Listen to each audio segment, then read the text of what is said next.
Imperiyalar qabristoni deb atalgan Afg'oniston. Xo'p, Amerika Qo'shma Shtatlari, Buyuk Britaniya va Rossiyaning o'z sudidan chiqishiga sabab bo'lgan Afg'oniston. Buni siz bilan 2 daqiqada ko'rib chiqamiz. O'z davrining super imperiyalaridan biri bo'lgan 19-asrda Buyuk Britaniyaning chiqib ketishi. Xo'p, ko'rib chiqamiz. 1838-yil va 1842-yillarda Buyuk Britaniya imperiyasi Afg'onistonni bo'ysundirishga harakat qildi. Lekin aynan xalqning partiyazarlik harakatlari natijasida 19 minglik 1842-yil Buyuk Britaniya qo'shinlari chiqib ketishga majbur bo'lgan. Xo'p, bu davrda ko'rib chiqadigan bo'lsa, yana bir 79-yilda harakatlar bor. Aynan Yoqubxonning kelishuv siyosati Buyuk Britaniyaga juda ham katta yordam berdi. Lekin 1880-yilda Abdurahmon hokimiyat tepasiga kelishi natijasida Buyuk Britaniya taslim bo'lib butunlay Afg'oniston hududini tark etdi. Ikkinchi imperiya bu Qizil Sovet Respublika davlatlari, ya'ni birlashgan qo'shin.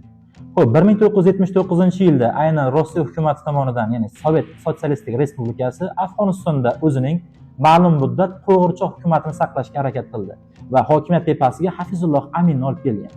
Xo'p, lekin bu nima bo'ldi? Bu 1989-yilgacha besamar ketgan 10 yillik urushga sabab bo'ldi.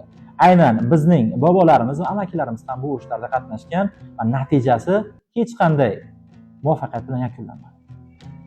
3-imperiya Amerika Qo'shma Shtatlari 2001-yil 11-sentyabr voqealarini ko'plarimiz eslaymiz, ya'ni egizak binoning qulatilishi. Amerika Qo'shma Shtatlari Afg'onistonga urush boshlashiga sabab bo'lgan urush.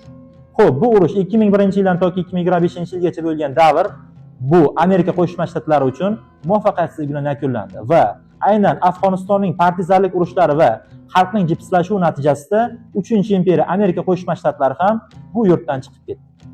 Xulosa nima? Xalqning birligi va jipsligi mana degan ulkan imperiyalarni bosqindan saqlab qoladi. Bunga yorqin misol tariqasida Afg'oniston va hozirgi kunda olib borilayotgan urushlar Amerika Qo'shma Shtatlari va Eronning Amerikaga qarshi turib olayotgan janglarni ham ko'rishimiz mumkin.